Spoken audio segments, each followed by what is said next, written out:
أعوذ بالله من الشيطان الرجيم بسم الله الرحمن الرحيم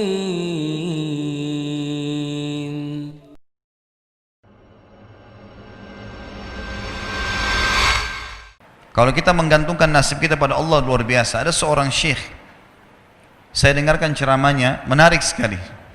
Saya tidak tahu orang itu siapa, tapi cuplikannya saya dapatkan dari seorang teman dari Jeddah yang mengirimkan ke saya. Orang ini cerita, syekh ini menceritakan, cuplikannya ada di HP saya. Dia bilang, saya satu waktu pernah ke Mesir, dan di Mesir ini saya lagi dari satu daerah mau ke Kairo, dari Iskandaria, satu kota, mau ke Kairo. Itu saya tiba di Kairo mungkin sekitar jam 2 malam. Pesawat saya selepas subuh harus berangkat kembali ke Saudi. Dia bilang, saya telepon pengurus masjid, saya mungkin mau mampir di masjid yang saya ceramah kemarin di Kairo itu. Saya mau tinggal di sana mungkin 2 jam, 3 jam istirahat. Nanti habis itu baru kemudian saya berangkat ke Saudi habis subuh. Dia bilang, saya masuk ke masjid, tiba jam 2 malam, turun dari mobil, saya lihat masjid, lampunya nyala semua nih. Kemudian setelah saya masuk masjid, saya temukan ada orang di mihrab, imam, lagi sujud, nangis-nangis. Luar biasa, tangisannya itu kalau orang dengar membuat orang yang dengar pun mau menangis. Jadi saking luar biasa dia merengeknya sama Allah dalam sujudnya. Kata syekh ini, saya pun sambil berdoa sama Allah, ya Allah kabulkan permintaannya orang ini.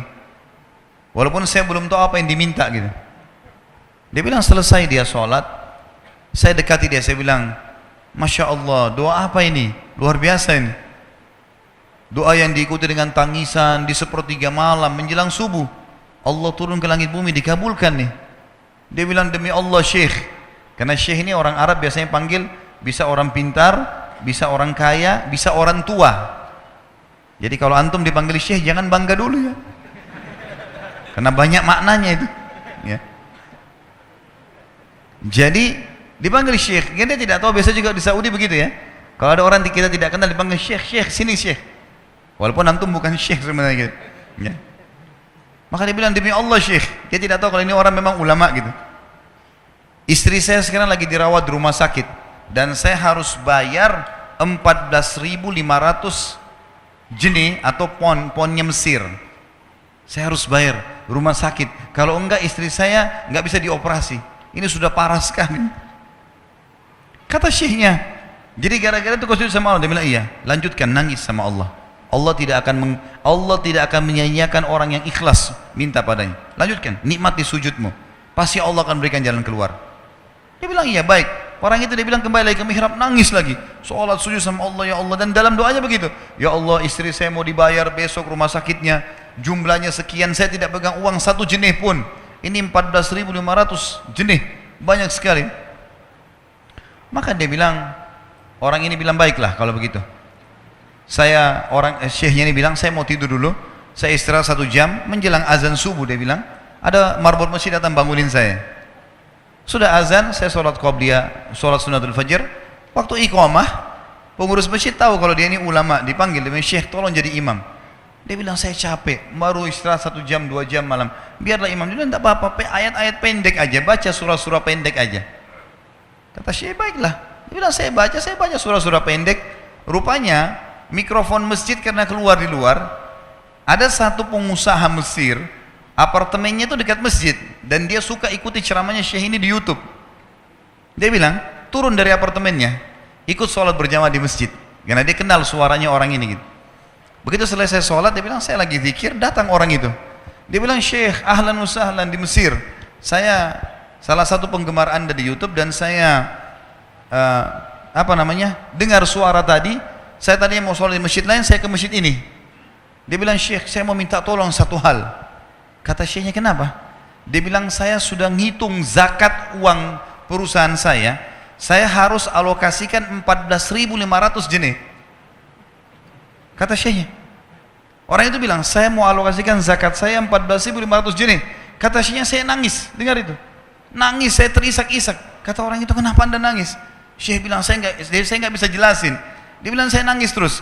Kemudian saya lihat ke kiri kanan di soft, mana orang yang tadi malam sholat tahajud tuh? Ada di ujung. Dipanggil sama syekh, fulan kesini, datang. Dia bilang, ceritakan masalah kamu apa?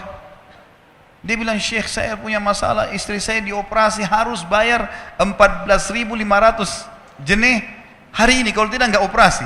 Kata syekhnya, tiba-tiba si pengusaha ini nangis-nangis. Orang ini juga heran, kenapa kalian berdua menangis? Dia masih bingung kenapa gitu. Kata syekhnya, biarin orang ini yang jelaskan. Yang punya usaha bilang apa? Demi Allah Syekh, saya sudah 1 minggu taruh uang ini di lemari saya, sudah 1 minggu.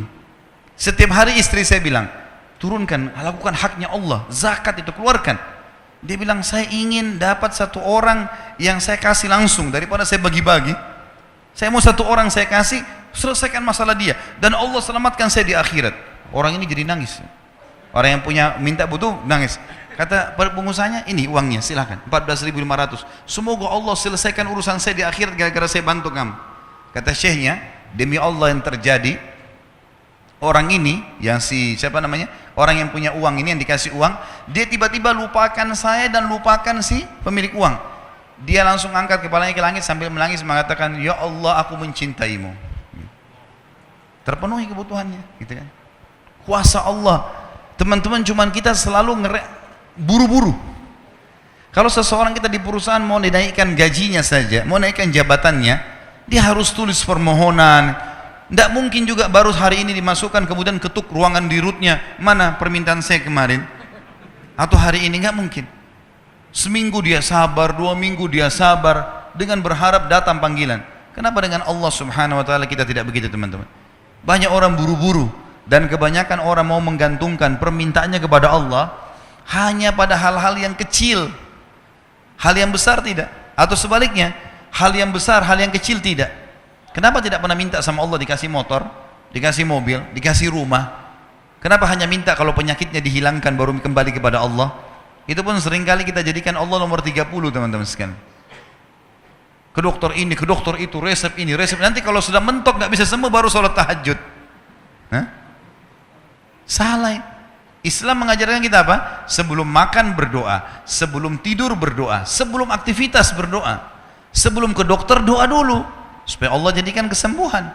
Karena dokter resepnya cuma semoga lekas sembuh, tidak ada pasti sembuh. Makanya teman-teman sekalian, kembali kepada Allah adalah jalan yang paling luar biasa gitu. Coba merengek kepada Allah SWT. Allah pasti tidak akan pernah memungkiri janji-janjinya. A'udzu billahi minasy syaithanir rajim. Bismillahirrahmanirrahim.